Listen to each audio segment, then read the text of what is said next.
আসসালামু আলাইকুম। একদমই ভিন্ন টাইপের ইউনিক একটা রেসিপি আজকে শেয়ার করব। নুডলস কিংবা পাস্তার থেকেও অনেক বেশি মজার হবে। টোটালি ভিন্ন স্বাদের। একবার যদি আপনি বানিয়ে খান আপনার অবশ্যই ইচ্ছে হবে আবার বানিয়ে খেতে। আর মজার বিষয় হচ্ছে মাত্র এক টুকরো মাংস দিয়ে আজকের এই পুরো নাস্তাটি তৈরি করব। এই নাস্তার জন্য প্রথমে আমরা ডো তৈরি করে নিব। তার জন্য আমি এখানে একটা বাটিতে হাফ কাপ পরিমাণে ময়দা নিয়েছি। হাত বুঝে দিচ্ছি লবণ। এবারে কুসুম গরম পানি দিয়ে একটা ডো তৈরি করে নিব।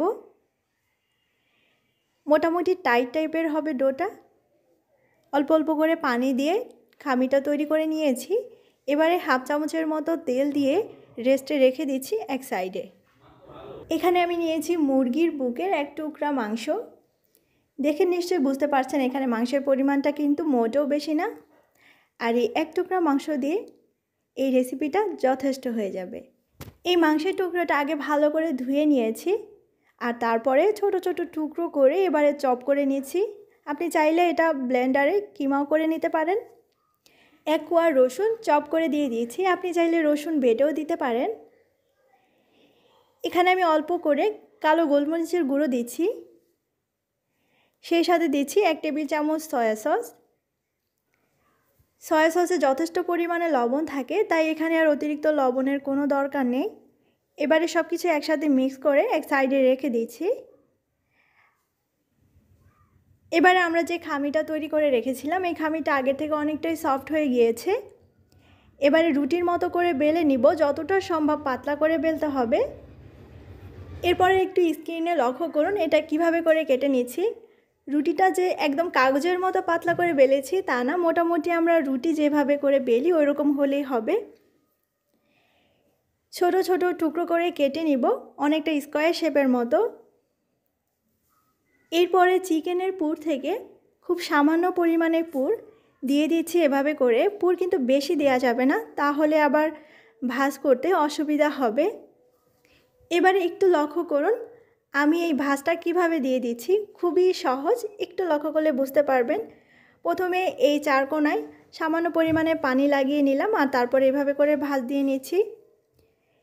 মোটামুটিভাবে আটকে দিব, একদম যে মুখটা বন্ধ করে দিতে হবে বা পুর যে একটু বের হয়ে আসলে খুব সমস্যা হবে তেমনটা না। তারপরে এরকম সুন্দর একটা শেপ দিয়ে নিচ্ছি আর প্রতিটাই আমি এইভাবে করে তৈরি করে নিচ্ছি। আপনাদের বোঝার সুবিধার্থে আমি আরেকটা বানিয়ে দেখাচ্ছি। আর এভাবে করে সবগুলি বানিয়ে এবারে এগুলো সেদ্ধ করে নিতে হবে। আর সেদ্ধ করার জন্য আমি চুলাতে পর্যাপ্ত পরিমাণে পানি বসিয়ে দিয়েছি। এর মধ্যে 1 চামচের মতো লবণ এবং হাফ চামচের মতো সয়াবিন তেল দিচ্ছি। পানি ফুটে উঠলে এই পাস্তাগুলো দিয়ে দিচ্ছি। আপনারা কিন্তু এটাকে চিকেন ফিলিং পাস্তা বলতে পারেন, আবার চাইলে মিনি মোমো বলতে পারেন, আপনার যেটা ইচ্ছা।